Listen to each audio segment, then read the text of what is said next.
다 같이 자리에서 일어나셔서 대림절 둘째 주일 예배를 드리겠습니다.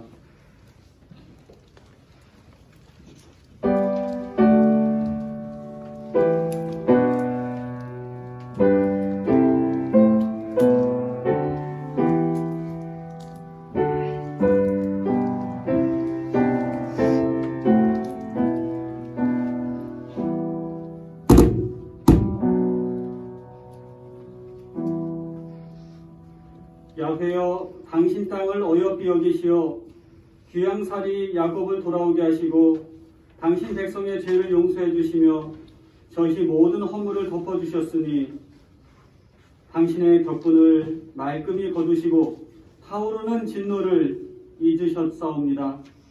우리 구원의 하나님, 노여움을 푸시고 우리를 되돌아가게 하소서.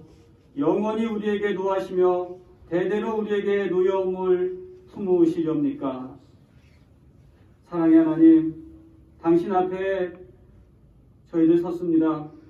저희 가운데 임재하시고 당신의 영광을 나타내시고 우리를 다스려 주옵소서. 주 예수님 이름으로 기원합니다. 아멘.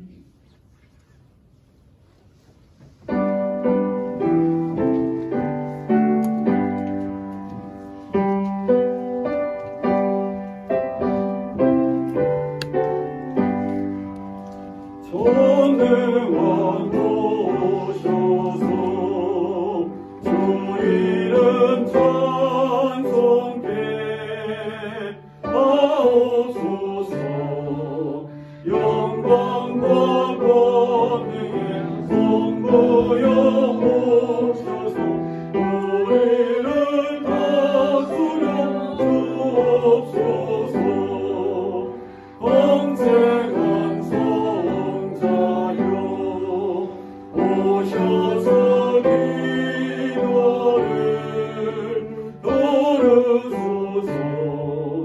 택하신 백성들 복내려 주시고 거룩한 마음을 주옵소서. 위로의 주 성령 오셔서 간증거 주옵소서. 전능한 주시여 각 사람 안에서 떠나지 마시고 계십소서.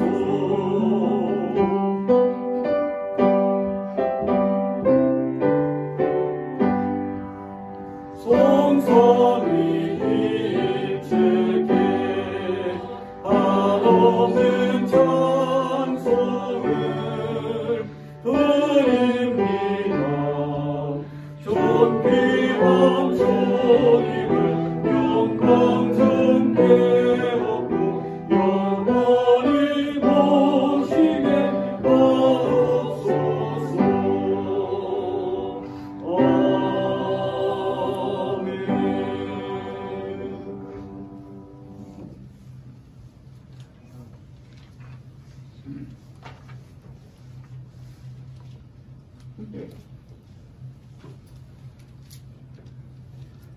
이새의 줄기에서 한 싹이 나며 그 뿌리에서 한 가지가 나서 결실할 것이요. 그 위에 여호와의 영, 곧 지혜와 총명의 영이요 무력과 재능의 영이요 지식과 여호와를 경외하는 영이 강림하시더니 즐거움을 삼을 것이며 그의 눈에 보이는 대로 심판하지 아니하며 그의 귀에 들리는 대로 판단하지 아니하며 공의로 가난한 자를 심판하며 정직으로 세상의 겸손한 자를 판단할 것이며 그의 입의 막대기로 세상을 치며 그의 입술의 기운으로 악인을 죽일 것이며 공의로 그의 허리띠를 사며 힘주고 그의 몸에 띠를 삼으리라. 그때에 이리가 어린 양과 함께 살며 표범이 어린 염소와 함께 누우며 송아지와 어린 사자와 어린 짐승이 함께 있어 어린아이에게 끌리며 암소와 곰이 함께 먹으며 그것들의 새끼가 함께 엎드리며 사자가 소처럼 풀을 먹을 것이며 정없는 아이가 두 살 구멍에서 장난하며 젖된 어린아이가 두 살을 손에 넣을 것이라. 내 거룩한 산 모든 곳에서 해됨도 없고 상함도 없을 것이니 그가 나를 덮어같이 여호와를 아는 것임이니라.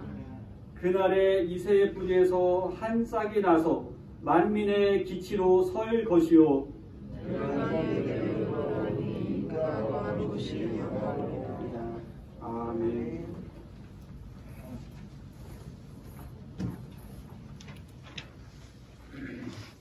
삶의 고비마다 함께해 주신 자비하신 하나님을 찬양합니다.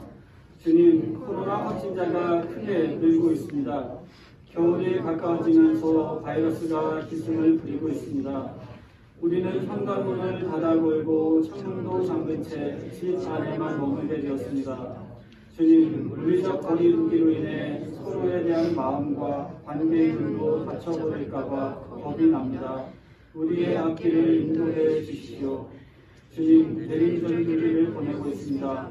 여느 때보다 주님을 기다리는 마음이 더 간절합니다.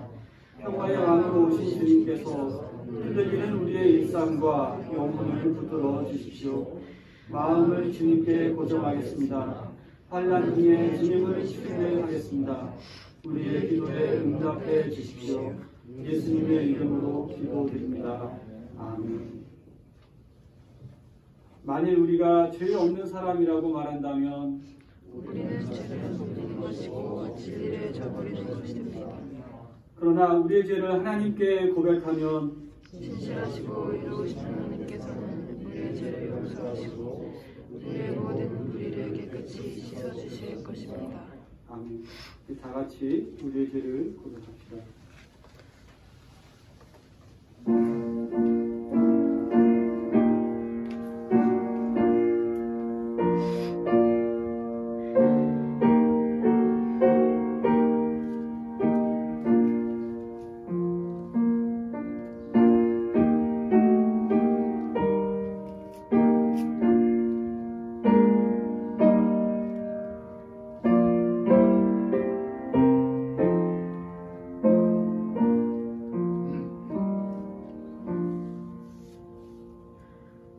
십자가 사랑과 주 예수 그리스도 흘리신 보혈의 그 용서의 은총을 의지하여 주님께 나오게 하심을 감사드립니다. 주님을 경외하는 자를 긍휼히 여기시며 구원을 베풀어 주시는 주님의 이름을 찬양합니다. 그러나 주님, 우리는 주님을 존중하고 두려워하기보다는 세상의 가치를 귀하게 여겼습니다. 사람들의 판단을 두려워할 때가 많았습니다. 보이지 아니하시는 하나님께 인정받기보다는 보이는 사람들에게 인정받고 싶은 마음이 컸기 때문입니다. 주님, 믿음이 연약한 우리를 불쌍히 여겨주소서. 믿을 수 없는 중에도 주님을 믿으며 이 세상 그 무엇보다 주님과의 언약을 소중히 여기며 살게 하옵소서. 그러므로 그리스도 예수 안에 있는 사람들은 정죄를 받지 않습니다. 그것은 그리스도 예수 안에서 생명을 누리게 하는 성령의 법이 당신을 죄와 죽음의 법에서 해방하여 주었기 때문입니다. 아멘.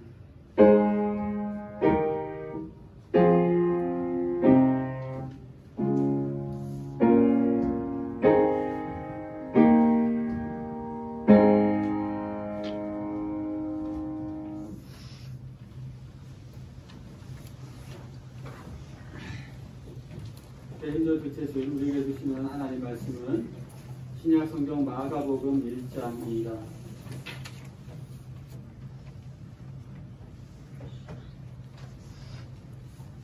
1장 1절부터 8절까지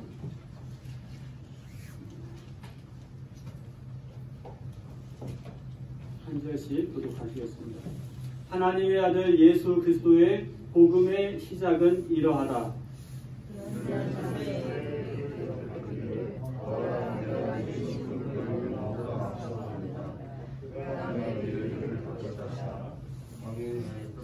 광야에서 외치는 이의 소리가 있다. 너희는 주님의 길을 예비하고 그의 길을 곧게 하여라 한 것과 같이.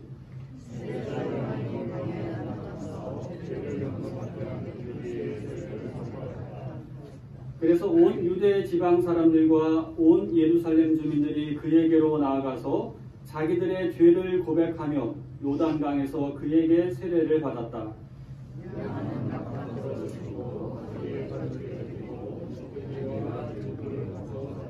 그는 이렇게 선포하였다. 나보다 더 능력이 있는 이가 내 뒤에 오십니다. 나는 몸을 굽혀서 그의 신발끈을 풀 자격조차 없습니다. 여러분에게 물로 세례를 주었지만 그는 여러분에게 성령으로 세례를 주실 것입니다. 아멘. 우리가 마가복음 1장 읽었습니다. 예수님 생애를 돌아볼 때 가장 그 기록에 있어서 신빙성이 있고 또 가장 초기에 예수님의 복음서 예수님 제자들이 쓴 거잖아요. 그렇죠? 그러니까 거기에 나타난 예수님은 누구신가에 대한 인식을 알 수 있는 가장 믿음직한 자료가 마가복음입니다. 그러니까 여러분 이제 순서적으로는 마태복음은 계보가 나오잖아요. 그러니까 이제 먼저 배치할 수밖에 없습니다. 그렇죠? 복음서 중에 1번으로. 그렇지만 가장 먼저 쓰인 복음서는 마가복음입니다. 그래서 마가복음과 Q라고 하는, 여러분 물음표입니다. Q라고 하는 그 말씀 자료를 가지고 해서 또 마태복음이 쓰여지고 또 마태 공동체에 또 특별한 그 배경이 첨부가 되고 또 누가복음도 마가복음과 Q 자료와 또 누가복음 공동체에 특수한 자료가 또 들어가서 누가복음이 쓰여지고 그리고 요한복음은 아주 좀 다르게 그래서 마태, 마가, 누가는 공관복음이라고 하죠. 그 핵심은 마가복음입니다. 그리고 이제 요한복음은 다르게 이제 취급을 하는데요. 그래서 역사적 예수 연구를 하는 사람들이 가장 먼저 이제 읽는 것이 마가복음이고 소위 말해 이제 진보적인 학자들이 많이 인용하는 구절이 아마 복음서가 마가복음일 겁니다. 근데 이제 마가복음은 여러분 읽어보시면 굉장히 소박하죠. 그래서 굉장히 짤막하게 아주 진행이 됩니다. 그래서 핵심되는 부분만 중점적으로 하고 예수님 생애에 대해서 마가복음에서는 예수님 탄생 이야기나 또 어떤 기적에 대한 이야기들이 많이 다른 복음서보다 적습니다. 많이 빠져 있습니다. 그리고 그 신기한 기적적인 거는 별로 소개하지 않고 중요한 사실, 핵심적인 것에 집중하는데 그것은 무엇이냐? 예수님은 메시아. 메시아로서 어떠한 일을 하셨는가? 메시아의 사명, 그것에 대해서 얘기하고 있습니다. 마태복음은 예수님이 왕으로 오시고 뭐 승리자로 오신 그 모습을 이렇게 그리고 있거든요. 그런데 마가복음에서 그리고 있는 메시아의 모습은 어떤 모습이냐면 십자가의 죽으심, 그 죽음, 속죄의 죽음을 감당하신 분으로 나오고 있습니다. 그러니까 세상 죄를 그분 그 연약한 어깨에 짊어지고 죽음의 형장으로 나아가는 말 없으신 소리 없는 어린 양의 모습으로 나약한 인간으로 실패자의 모습으로 그렇게 메시아를 그리고 있다는 것입니다. 그 첫 시작, 그 복음을 예수님에 대한 복음 그 첫 시작, 이 마가복음은 세례자 요한의 선포를 맨 처음에 소개하고 있습니다. 여러분 예수님의 이야기에 앞서 왜 세례자 요한의 이야기를 그 앞에다 넣었을까요? 세례자 요한과 예수님을 대비시키는 거죠. 그렇게 해서 메시아가 어떤 분이신가 그것을 더 부각시키고자 함입니다. 여러분 세례자 요한은 어떤 사람입니까? 광야의 예언자입니다. 정의의 투사입니다. 그는 마지막 예언자입니다. 여러분 광야의 예언자라고 하면 여러분 세례자 요한은 아주 거친 사람으로 들사람으로 진짜 사나이 같은 모습으로 그려지잖아요. 야생인으로 그려지잖아요. 금욕적인 생활을 하는 광야의 사람. 또 정의의 투사였습니다. 그러면서 핵심적으로 헤롯 왕이 그 동생 빌립의 아내 헤로디아를 아내로 취하는 부정을 앞서 나가서 규탄한 사람입니다. 그러니까 광야에 있으면서도 정치의 핵심을 건드리고 비판한 사람입니다. 그 결과로 목배임을 당했죠. 그런 어떤 적극적인 투쟁적인 기백을 가진 예언자, 정의의 투사였습니다. 또 마지막 예언자라고 하는 것은 유대 역사에 나오는 많은 예언자들 가운데 마지막 예언자라는 겁니다. 왜 마지막 예언자일까요? 거기서 끝나죠. 예수님이 오시니까. 그렇죠? 마지막 예언자라는 겁니다. 제가 그 성지순례 갔을 때 갈릴리에서 그 사해 바다까지 이제 새벽에 일어나서 차 타고 한 2시간 반을 간 것 같아요. 진짜 새벽 4시부터 출발했어요. 근데 이제 사해 바다는 좀 아래거든요. 사해 바다를 그러니까 호수죠. 소금 호수. 근데 거기 도착하기 전에 불렀던 데가 쿰난이라는 곳입니다. 쿰난. 그러니까 여러분 저기 세례를 하거나 뭐 정결 예식을 하는 그런 공동체. 이제 쿰난입니다. 예루살렘하고도 멀지가 않아요. 근데 그 사해하고도 사해 바로 그 근방에 그렇게 이제 금욕을 하는 공동체, 수도 공동체들이 많이 자리 잡았다는 겁니다. 그 공동체들을 이제 왕들이 뭐랄까요? 자신의 그 제사장들을 자기 친정부 제사장들을 임명하기도 하고 뭐 그런 일들이 있었지만 어쨌든 그 공동체 안에서는 계속적으로 이스라엘 그 민족이 지금 망해가고 있는 그 상황을 보면서 자신들의 조국이 해방되고 또 자신들의 그 유대 종교가 부흥되기를 그렇게 갈망하는 그런 사람들이 모인 그러면서 수도만 하는 것이 아니라 어떤 행동을 하려고 준비하고 있는 혁명적인 집단들이었습니다. 그 혁명적인 집단들, 그런 운동들이 많이 있었는데 그 가운데 대표적인 사람이 바로 세례자 요한이라고 할 수 있습니다. 세례자 요한의 배경을 그 한 인물만 보지 마시고 그 배경을 한번 보시기 바랍니다. 그러한 겁니다. 그래서 예수님께서 이 세례자 요한을 사람이 낳은 자 중에 이 사람보다 더 큰 사람이 없다. 예언자 중에 가장 큰 자다. 이렇게 예수님께서 인정하셨습니다. 그래서 예수님을 소개하는 이 전기인 마가복음의 시작에 세례자 요한을 먼저 소개하고 그 다음에 예수님을 소개한 것은 이 대비죠. 이 대비를 한 것입니다. 그래서 장차 오실 메시아는 어떤 분이신가? 그것을 생각하게 하는 거죠. 혁명가, 세례자 요한을 먼저 생각하고 예수님을 등장시켰다. 무엇입니까?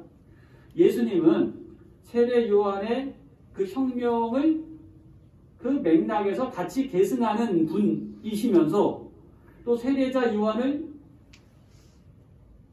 그 세례자 요한의 한계를 뛰어넘는 초월하는 그런 의미에서의 예수님, 메시아 되심을 생각하고 있었다는 겁니다. 그래서 세례자 요한과 예수님의 이제 종종 비교가 되는데 세례자 요한은 광야에서 나왔죠. 근데 예수님은 나사렛이라는 작은 동네에서 나오셨습니다. 세례자 요한은 물로 세례를 베푸지만 예수님은 성령으로 세례를 베푸신다. 세례자 요한은 약대 털옷을 입고 메뚜기와 들꿀을 먹고 사는 금욕주의자 들사람이었지만 예수님은 어떤 분이었습니까? 시장에서 세리와 죄인들과 친구로 어울려 지내신 분이었고 심지어 먹보다 술꾼이다라고 하는 그런 사람들의 놀림까지도 받으셨던 아주 그냥 사람들하고 잘 어울릴 수 있는 그런 분이었습니다.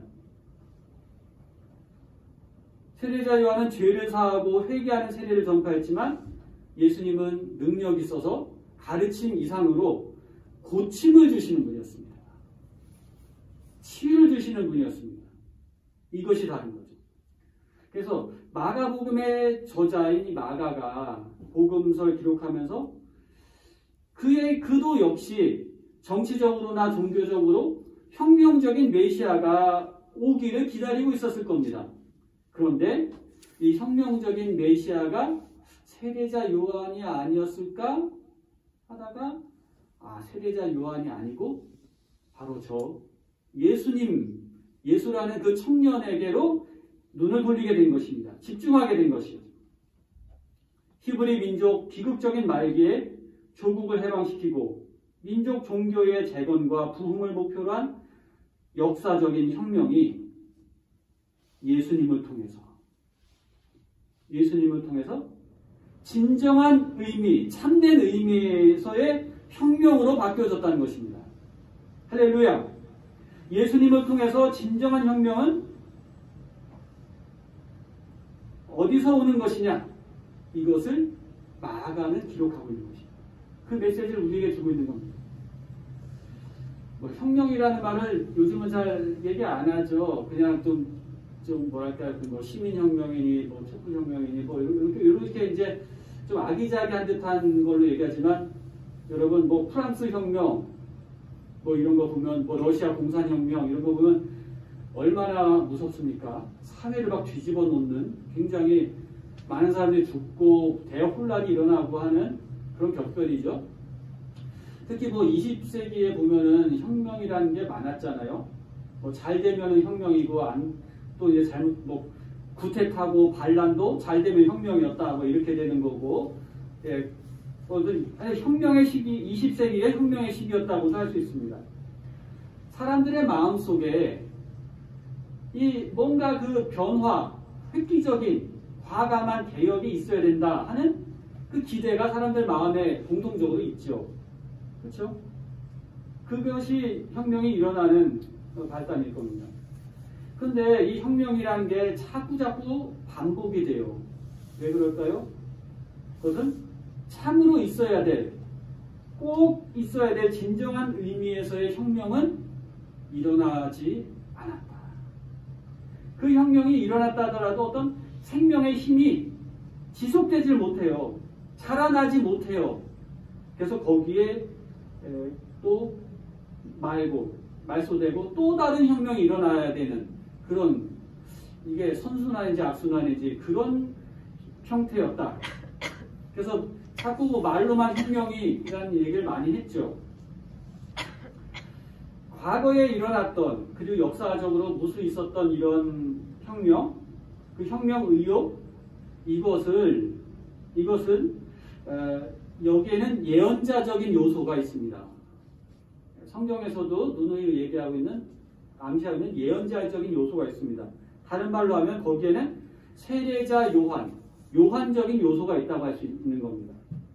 거기에는 정의로운 날카로운 외침이 있고, 또 내일의 번영을 위해서 오늘 금욕을 하고 내핍 생활을 해야 한다고 장려를 합니다. 또 모든 관습과 기득권을 타파하고 제도를 개혁해야 한다고 합니다. 이러한 요소, 정의의 날카로움, 금욕적인 내핍 생활, 제도의 개혁, 이것은 어느 민족, 어느 사상에서나 이 혁명을 얘기하는 데서는 꼭 들어간 공통적인 요소들이었습니다. 이것이 세례 요한적인 생활이기도 했습니다. 그런데 이러한 혁명이 세례 요한적인 것이지만 예수님의적인 것은 아닐 수 있다. 예수님의 것과는 다르다. 같다고 할 수 없습니다. 같았다면 예수님이 필요 없죠. 세례자 요한이 메시아가 되는 거죠. 그렇죠? 근데 그는 한 인간이었을 뿐입니다. 진정한 의미의 혁명은 예수 그리스도를 통해서 온다는 것입니다. 왜 그동안 있었던 혁명들이 제대로 되지 못했는가? 그걸 잠깐 좀 그 약점들을 한번 보겠습니다. 역사적으로 이 세례 요한은 굉장히 정의로운 날카로움, 그런 외침을 했죠. 그런 혁명들이 그랬습니다. 언제나 그 정의를 얘기할 때 지배계급과 피지배계급을 얘기하면서 정의를 어디에서 외쳐요? 피지배계급에서 지배계급을 향해서 정의를 외쳤습니다. 그래서 이기면 정의고 실패하면 불의가 되고 마는 그런 정의였던 겁니다. 이 정의의 편이 또 이겼어요. 이겨서 승리했는데 그 정의의 편이 승리했는데 그게 그들이 절대적으로 정의의 편에 섰느냐? 아니라는 거죠. 그 정의감이 패배하고 또 넘어져요. 오늘날 우리가 이런 현상을 보고 있는 거죠. 참 안타까운, 참 마음 아픈 일들인데요. 적폐청산을 한다면서 자신이 적폐가 되어가고 있는 그런 모습이라면 안 되겠죠. 그러면 지배를 받는 다른 계급에게 또 정의의 종주권이 넘어가게 되고 또 뒤집혀지는 거죠. 정의감이 혁명의 주체적인 요소지만 혁명은 또 다른 혁명으로 되갚아지고 있다는 겁니다. 그렇게 될 수밖에 없다는 것입니다. 또 생각해 봅니다. 금욕주의적인 생활을 합니다. 이 정의의 투사들이 지금의 어려움들을 다 이겨내고 가족도 버리고 심지어 거기에 전념하잖아요. 그렇게 금욕주의적이고 내핍적인 생활을 합니다. 이것이 가치가 있죠. 가치가 있지만 항상 금욕주의라는 게 옳은 건 아닙니다. 사실은 조금 부족하고 궁핍한 것이 사람에게 긴장을 줍니다. 생활에 긴장을 줘서 좀 더 바른 것을 생각하게 되고 궁극적인 것을 고민하게 하는 긍정적인 요소가 있습니다. 그런데 이런 긴장이 오래되면 사람을 잘못 만들어요. 그 긴장이 위선이 될 수 있습니다. 또 이게 권태가 될 수 있어요. 그래서 아주 비능률적으로 되는 겁니다. 여러분 보세요. 이제 역사적인 것이 과거 공산주의 사회에 보면은 굉장히 비효율적이잖아요. 어떻게 원리적으로는 잘 될 것 같은데 결국은 비효율적으로 되잖아요. 그래서 또 이 내핍 생활이라는 게 내일의 혁명 과업을 완수해야 된다. 그래서 지금 참아야 된다라고 하면서 인간을 혹사시키는 구실이 되기도 합니다. 그것이 참된 혁명의 정신이 될 수는 없는 겁니다. 가난하고 배고픈 자만이 혁명을 할 수 있는 것도 아니죠. 그런 것이 혁명이라면 어떤 의미에서는 필요 없는 것이다. 또 제도의 개혁을 우리가 얘기를 많이 했습니다. 여러분 제도의 개혁. 이 제도라는 거 여러분 제도가 스스로 움직입니까? 사람이 움직이죠. 그렇죠? 전도서의 말씀대로 날마다 새 것이 없다는 말씀을 궁극적으로 생각하게 됩니다. 정장을 입고 도둑질한 사람이 군복을 입고 승복을 입고 성의를 입었다고 해서 도둑질을 못할 까닭이 없습니다. 만일 또 부정을 원천봉쇄하는 빈틈없고 엄한 제도를 만들었다고 해서 도둑질이 근절된다면 거기에는 이미 인권유린이라는 도둑질보다 더 무서운 범죄 행위가 있고서야 나온 결론일 겁니다. 그래서 이러한 혁명은 참으로 혁명이 아닙니다. 혁명이 일어나야 되겠고 있어야 되겠고 혁명을 해야 되겠다고 자각을 했지만 어느 누구도 진정한 의미에서의 혁명을 하고 있는 혁명가는 거의 없었다는 겁니다. 이렇게 세례 요한적인 혁명이 어떤 점에서는 공통적이고 날카롭고 명료한 요소를 가지고 있지만 또 이것이 참 혁명이 일어나는 준비 과정은 될 수 있지만 진정한 의미에서의 혁명은 되지 못한다. 세례 요한의 고백을 봅니다. 나는 실로 참 혁명의 신발끈조차도 풀기에 합당하지 못한 존재입니다. 나는 한껏해야 물세례를 줄 따름입니다. 기껏해야 제도의 개혁이나 할 것입니다. 그러나 내 뒤에 오시는 그분은 참 성령의 생명적 변화를 일으키시는 분이십니다. 마가복음의 저자가 이것을 주목한 겁니다. 세례 요한적인 혁명을 보면서 이것의 한계를 느끼고 진정 혁명 정신을 계승하고 새로 시작하고 진정 성취시킬 수 있는 분은 예수 그리스도에게다. 예수 그리스도 그분에게로 우리 시선을 옮겨야 할 것이라는 것입니다. 각 시대마다 각광을 받는 혁명가들이 있었습니다. 그들을 그 연단에 서 있는 그들을 바라보는 시선에서 이 세상의 모든 죄를 걸머지고 죽음의 형장으로 끌려가는 어린 양 같은 십자가를 향하여 걸어가시는 예수 그리스도께로 우리의 눈을 돌리라는 메시지입니다. 이것이 마가복음의 저자가 주는 메시지입니다. 길이요 진리요 생명이시오 참 혁명의 주인공이시며 모든 혁명과 위에 서신 진정한 혁명가 예수님의 그 참 혁명 속에 우리도 뛰어들어가는 은혜를 받아야 하겠습니다. 그는 상한 갈대를 꺾지 아니하시고 꺼져가는 등불도 끄지 아니하십니다. 어느 한쪽 편의 정의를 세우시고자 다른 편을 죽이시는 분도 아닙니다. 겉만 고치고 속을 고치지 못하는 위선적인 혁명 기술자가 아니십니다. 그는 병자와 죄인의 친구가 되셔서 사람의 마음 바탕의 개조부터 시작하시는 분이십니다. 참 능력의 주인공이십니다. 저는 우리 교회가 굉장히 은사가 많아요. 달란트가 많아요. 진짜 한 사람을 고칠 수 있는 참 사람에 대한 이해를 더 깊이 할 수 있는 그런 달란트를 우리 교회가 받고 있는 것 같아요. 그래서 아픈 사람이 있으면 여러분 아픈 증상이 있지만 아픈 뿌리가 있잖아요. 그렇죠? 증상도 고치지만 증세도 고치지만 뿌리도 고쳐야 되고 또 뿌리가 육체적인 뿌리도 있지만 정신적인 뿌리도 있고 영적인 뿌리도 있고 그렇죠? 우리 공동체가 굉장히 협업이 잘 되면은 아픈 사람을 잘 고칠 수 있는 그런 은사를 베풀 수 있는 그런 굉장히 아름다운 공동체로 우리가 하나님께 쓰임받을 수 있을 줄 믿습니다. 예수님, 그분은 가난을 위해서 가난을 자청하신 금욕주의자가 아니셨습니다. 내 이웃과 낮고 헐벗은 이를 위해서 자신의 있는 것을 내주어서 살려주신 분이십니다. 그분도 이웃을 도와서 함께 하시면서 번영하는 경제 이상의 경제요, 물질 이상의 마음의 상호 소통으로 문제를 해결하시고자 하는 참 혁명의 주인공이셨습니다.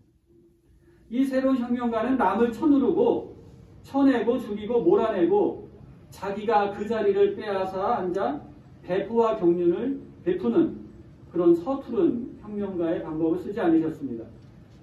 자기를 죽였고 자기를 낮췄고 자기를 포기하고 자기를 찢고 갈아내서 내어주셨습니다. 그것으로 죄와 허물로 죽은 한 사람을 살리고 건지고 일으키고 바로 세우시는 참으로 살게 하고 참으로 새로워지고 재건이 되게 하는 참으로 부정과 부패를 막아내는 그 방법을 택하셨던 것입니다. 여러분, 성탄절은 이러한 예수 그리스도를 우리 삶 가운데 모시는 시간입니다. 바로 이분이 우리 속에 오셔야 우리를 새롭게 하시고 참다운 변화를 일으켜주실 수 있습니다. 이분이 인류의 영도자가 되셔야 온 세계의 진정한 생명과 평화의 혁명이 성취될 것입니다. 교회 여러분, 혁명적인 기대를 품고 사셨죠? 품고 사시죠? 그런 열망이 우리에게 있습니다. 우리는 오늘 우리의 관점을 한번 되짚어 봤으면 좋겠습니다. 세례 요한이나 세속적인 혁명가들로부터 참 생명의 주체시오 생명의 능력이 되시는 우리 주 예수 그리스도께 집중하도록 하십시다. 그분의 모든 약속을 믿고 그분만을 기다리는 간절한 마음으로 성탄을 준비하시기를 바랍니다. 자비하신 하나님, 우리들 마음에 있는 큰 변화에 대한 열망들이 가득합니다. 이것으로 또 세상에는 이런 열망으로 변화, 변혁, 혁명을 기대하여 수행한 많은 이들이 있었습니다. 그런데 여전히 해결은커녕 상처를 주고 증오를 남긴 채 더 복잡하게만 만들고 말았습니다. 인류의 죄를 지시고자 인간으로 내려오신 하나님의 아들 그리스도여, 우리를 불쌍히 여기소서. 당신께서 우리에게 오심으로 바르게 고침과 치유와 하나님 나라의 건설이 다시금 시작되게 하시옵소서. 우리의 눈을 당신에게로 향하게 하옵소서. 그리스도 예수 당신의 이름을 의지하여 기도드립니다. 아멘.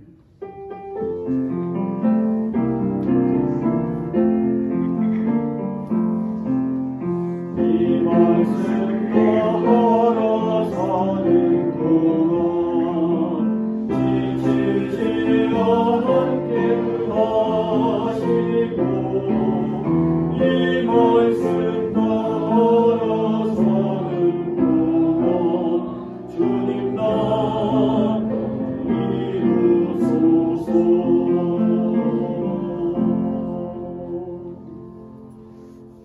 전능하사 천지를 만드신 하나님 아버지를 내가 믿사오며 그 외아들 우리 주 예수 그리스도를 믿사오니 이는 성령을 의지하사 동정녀 마리아에게 나시고 본디오 빌라도에게 고난을 받으사 십자가에 못 박혀 죽으시고 장사지 사흘 만에 죽은 자 가운데서 다시 살아나시며 하늘에 오르사 전능하신 하나님 우편에 앉아 계시다가 저리로서 산자와 죽은 자를 심판하러 오시리라.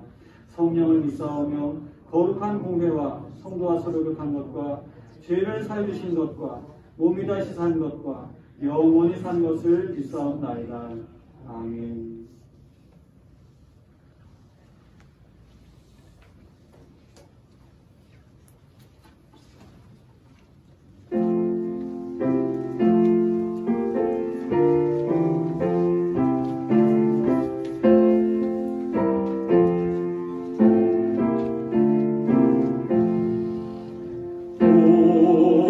오랫동안 기다리던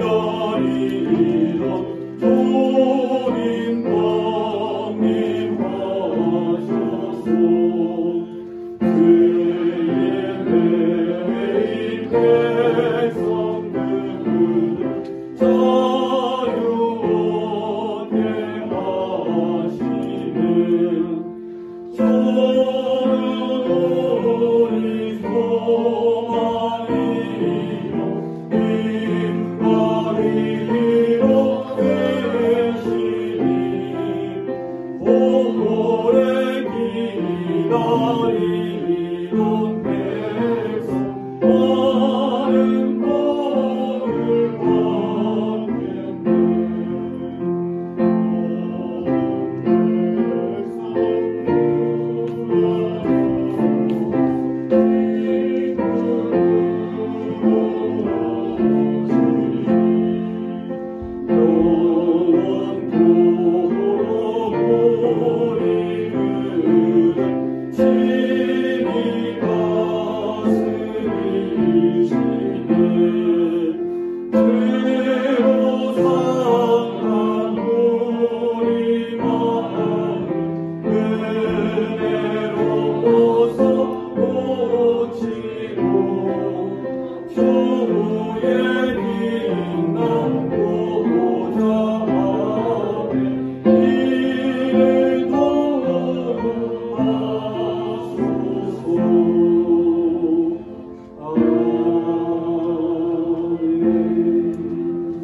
하나님, 뒤틀리고 상처 많은 이 시대를 살아가는 저희들에게 주님의 위로와 치유가 얼마나 저희들에게 큰 힘이 되는지요. 우리가 주님의 손과 발이 되어 이 아픈 세상을 치유해 갈 수 있게 하옵소서. 그러므로 주님 오실 길을 예비하며 살게 하옵소서. 이 시간 주님을 향한 우리 마음과 믿음의 고백을 담아 예물을 드립니다. 기쁘게 받아주옵소서. 주님께 드린 예물이 이 세상에 주님 오실 길을 마련하는 도구가 되게 하옵소서. 하나님, 2020년도 마지막 달을 맞이하게 하시니 감사합니다. 갑작스레 찾아온 전염병으로 전 세계가 큰 어려움을 겪었습니다. 일상이 멈춘 듯 했던 때도 있었으나 시간은 한 달 한 달 흘러 마지막 달에 이르렀습니다. 이 마지막 달도 모두 잘 견뎌내게 도와주시고 한 해의 갈무리를 잘 하게 하옵소서. 어려움 중에도 주님께서 우리와 늘 함께 하신다는 것을 잊지 말게 하시고 우리 아픔과 고통 속으로 우리 공동체의 아픔과 고통 속으로 우리 사회의 아픔과 고통 속으로 주님께서 찾아오고 계심을 늘 기억하게 하옵소서. 한 주간도 승리케 해주시고 이 코로나 전국 가운데서 이 나라를 세계를 주여 지켜주시고 속히 백신과 치료제로 인해서 속히 이것이 마무리될 수 있도록 주님 이 세계를 축복하여 주옵소서. 언제나 우리 함께 하시는 임마누엘 예수님의 이름으로 기도드립니다. 아멘.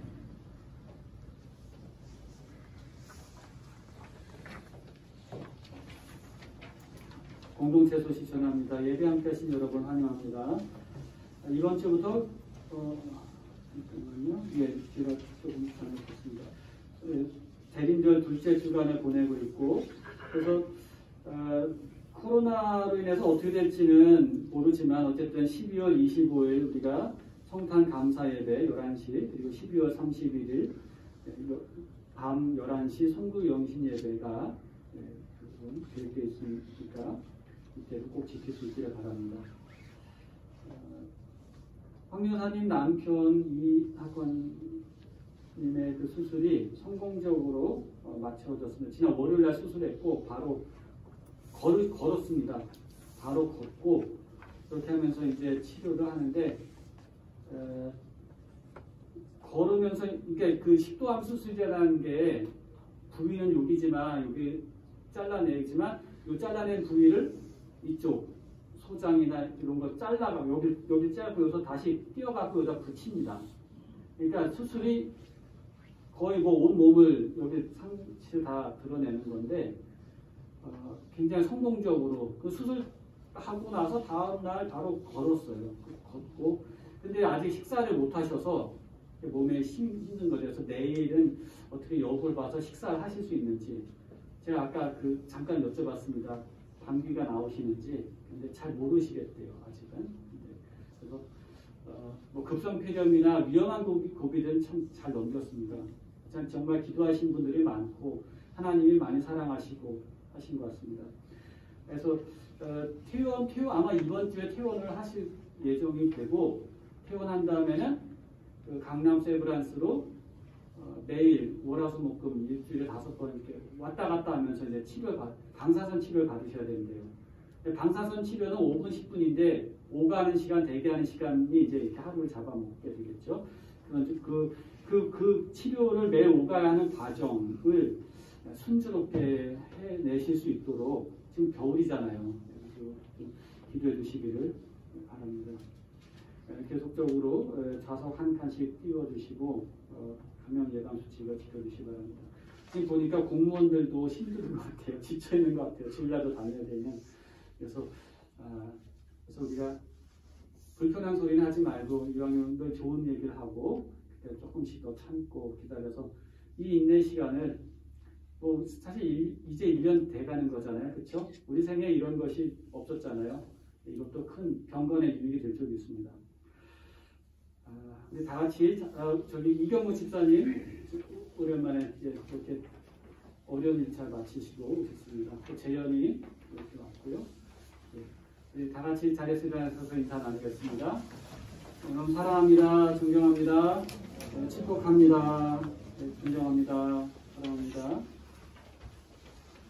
여러분 참 자연답게 사십시오. 불안해하지 말고 주님께 마음을 주십시오. 위기 없는 순간은 없었습니다. 선한 길로 인도하실 주님을 신뢰하십시오. 빛으로 오실 주님이 우리 곁에 계심을 늘 기억하고 희망의 노래를 부르십시오. 예술과 능력을 내려놓고 주님께 도움을 구합니다. 우리 곁에 오시는 주님께 마음을 주겠습니다. 새롭게 시작하는 이 기다림의 절기에 마음을 정하겠습니다. 주님 안에서 서로 새롭게 세워나가는 수의 여정에 동행해 주십시오.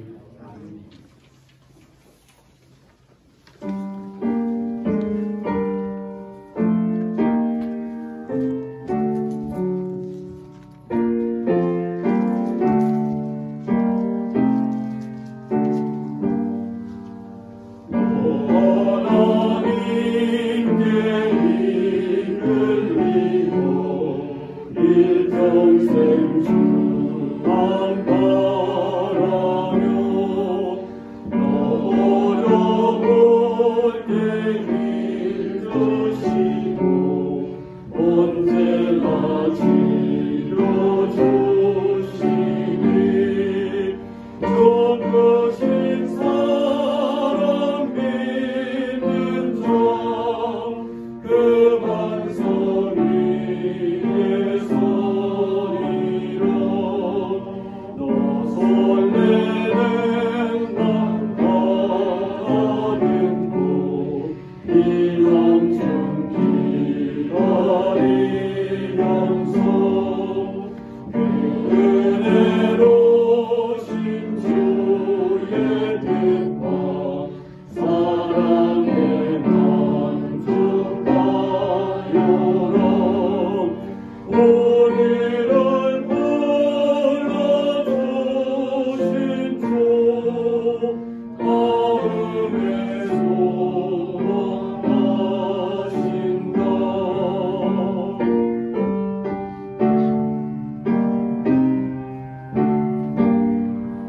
주 찬양하고 기도하며 이 본국 기도하러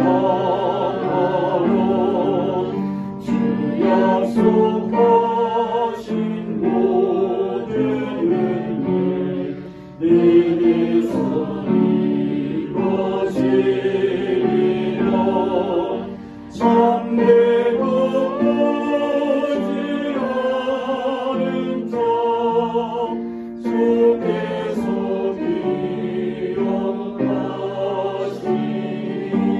기억하시니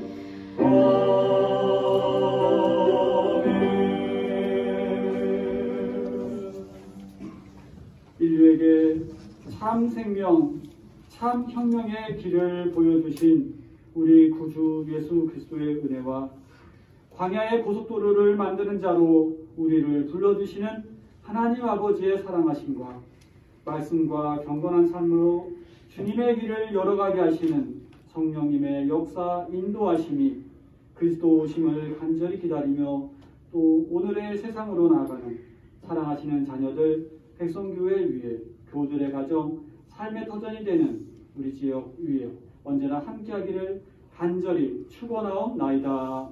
아멘.